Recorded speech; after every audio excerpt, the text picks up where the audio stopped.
Lorenzo Conradus lahir di kota Piacenza, Lombardia, Italia, pada tahun 1290 dalam sebuah keluarga bangsawan Italia. Ketika ia masih sangat muda, ia menikah dengan Io Procine, putri dari seorang bangsawan Lodi. Conradus adalah seorang yang bertubuh atletis dan sangat suka melakukan olahraga berkuda dan berburu. Pada suatu ketika, sewaktu dia sedang berburu, binatang buruannya masuk ke dalam semak belukar yang rimbun dan rapat. Untuk memaksanya terbuka, Conradus memerintahkan para pengiringnya untuk membakar semak belukar itu. Tetapi angin menghembus api ke ladang gandum di sebelahnya, dan api pun terus menjalar dan membinasakan seluruh hasil pertanian itu dan hutan yang ada di sebelahnya. Maka Gubernur Piacenza dengan segera mengirim orang-orang bersenjata untuk menangkap para pembakar hutan dan pertanian itu. Dirundung ketakutan yang amat mencekam karena timbulnya malapetaka kobaran api yang amat besar itu, Conradus melarikan diri ke dalam kota melalui jalan-jalan yang sepi. Tetapi para petugas keamanan memergoki seorang petani miskin yang sedang membawa seberkas kayu yang sudah menjadi arang dan sedang membawanya ke kota. Karena mereka mengira dialah orang yang bersalah itu, maka mereka menangkapnya. Disiksanyalah dia, dan akhirnya orang yang malang itu terpaksa mengakui bahwa dialah yang telah membakar hutan itu terdorong oleh rasa benci. Ia pun diganjar hukuman mati. Baru setelah orang yang malang itu melewati rumah Conradus pada perjalanannya menuju ke tempat eksekusi, taulah Conradus mengapa hukuman mati itu telah ditimpakan kepadanya. Terdorong oleh hati nuraninya, Conradus pun berlari keluar untuk menyelamatkan orang malang itu dari tangan algojo-algojo, sebelum masyarakat membenarkan bahwa dialah orang yang bersalah itu. Conradus pun pergi menghadap gubernur dan menjelaskan kepadanya bahwa kebakaran itu merupakan hasil suatu kecelakaan, bahwa dia bersedia untuk memberikan ganti rugi semua kerusakan yang telah dilakukannya itu.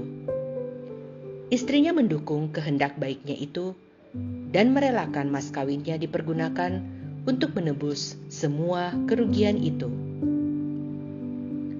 Insiden itu mengajarkan kepada Conradus bahwa barang-barang duniawi ini memang sia-sia, dan dia memutuskan untuk memberikan perhatiannya hanya kepada barang-barang yang abadi.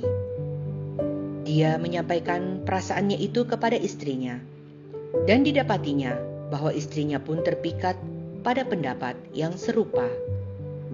Dia pergi ke biara Santa Clara dan menerima jubah di sana. Sedangkan Conradus, yang baru berusia 25 tahun, meninggalkan kota kelahirannya dan bergabung pada kelompok petapa dari Ordo Ketiga. Dalam waktu yang singkat, dia sudah membuat kemajuan yang begitu besar dalam hal kebajikan, sehingga kesuciannya menjadi terkenal dan menarik banyak orang dari mereka yang dahulu menjadi teman-teman dan kenalan-kenalannya untuk bergabung dalam pertapaannya. Tetapi sudah menjadi keinginan Conradus untuk meninggalkan dunia ini sepenuhnya. Karena itu, dia pun menyelinap pergi ke Roma dan dari sana ke Sisilia, ke lembah Noto dekat Sirakuse, dengan harapan bahwa di sana dia tetap menjadi tak dikenal, hidup sama sekali dalam pengasingan. Dia hidup di sana selama 36 tahun. Selama tahun-tahun terakhirnya, dia hidup dalam sebuah gua sepi pada lereng sebuah gunung yang kemudian dinamakan Gunung Conradus. Di sana, Conradus menjalani hidup tapa yang sangat keras. Ia tidur di tanah tanpa tikar dan hanya makan roti dan minum air ditambah rerumputan liar. Kendati demikian, dia menjadi incaran serangan bengis dari setan. Tetapi berkat doa-doanya yang begitu berkenan pada Tuhan, ia memperoleh anugerah kenabian dan melakukan mujizat-mujizat. Conradus mengetahui bahwa akhir hidupnya semakin dekat. Maka pergilah ia ke Sirakuse untuk mengadakan pengakuan dosa menyeluruh kepada Bapak Uskup. Sepanjang perjalanannya itu, sekawanan burung-burung beterbangan mengitarinya. Beberapa bahkan hinggap pada kedua bahunya, seperti yang biasa terjadi pada Santo Fransiskus.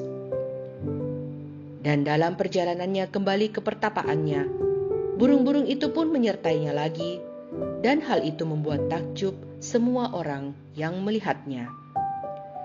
Pada hari yang sama, dia terkena sakit demam yang mengakibatkan kematiannya beberapa hari kemudian. Ia berlutut di depan gambar yang tersalib dan dengan damai wafat pada 19 Februari 1351. Sesuai dengan keinginannya, ia dimakamkan di gereja Santo Nikolaus di Noto. Jenazahnya masih terbaringkan di sana hingga kini dalam makam kudus terbuat dari perak. Banyak mujizat terjadi di tempat itu. Pada tahun 1515, Paus Leo ke-10 mengizinkan pestanya dirayakan di Noto.